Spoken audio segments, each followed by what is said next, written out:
नमस्कार दोस्तों, स्वागत है आपका इंडियन हिस्ट्री रिकैप पर, जहां हम भारतीय इतिहास के रोचक पहलुओं पर चर्चा करते हैं। आज हम बात करेंगे इंडो ग्रीक वंश के बारे में, जो भारत के इतिहास का एक अनोखा और दिलचस्प हिस्सा है।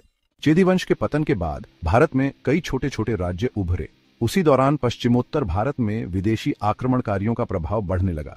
इनमें सबसे प्रमुख थे यवन, जिन्हें हम आज इंडो ग्रीक के नाम से जानते हैं।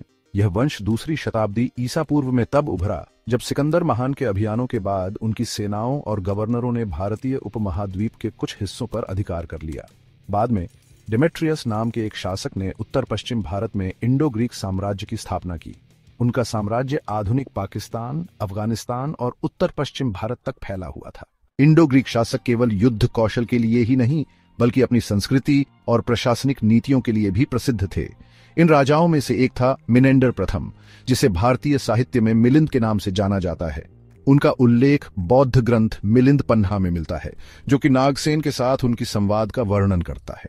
नागसेन एक प्रसिद्ध बौद्ध भिक्षु और शिक्षक मिनेंडर के दरबार में पहुंचे और दोनों के बीच एक महत्वपूर्ण संवाद हुआ, जो आज भी बौद्ध साहित्य में अमूल्य धरोहर के रूप में मौजूद है।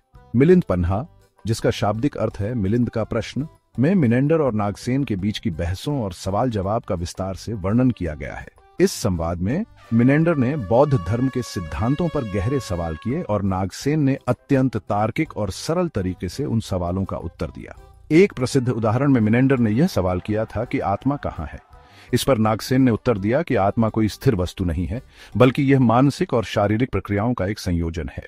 इंडो ग्रीक वंश के बारे में एक और महत्वपूर्ण बात यह है कि उन्होंने सबसे पहले स्वर्ण, गोल्ड, चांदी, सिल्वर और तांबा, ब्रॉन्ज के सिक्कों का प्रयोग किया, जो भारतीय इतिहास में एक मील का पत्थर साबित हुआ। ये सिक्के बाद में भारतीय शासकों के द्वारा अपनाए गए और सिक्का शास्त्र का विकास हुआ। हालांकि इंडो ग्रीक साम्राज्य लंबे समय तक टिक नहीं पाया। कुषाण वंश और शक्तिशाली भारतीय राज्यों के उदय के कारण उनका पतन हो गया। फिर भी उनका प्रभाव भारतीय संस्कृति, कला और सिक्का शास्त्र में आज भी देखा जा सकता है। तो दोस्तों, इंडो ग्रीक वंश ने भारतीय इतिहास को एक नया मोड़ दिया और विदेशी शासकों द्वारा भारतीय संस्कृति के सम्मान और अपनाने की एक अद्भुत मिसाल पेश की। अगर आपको हमारा यह वीडियो पसंद आया हो तो इसे लाइक करें, चैनल को सब्सक्राइब करें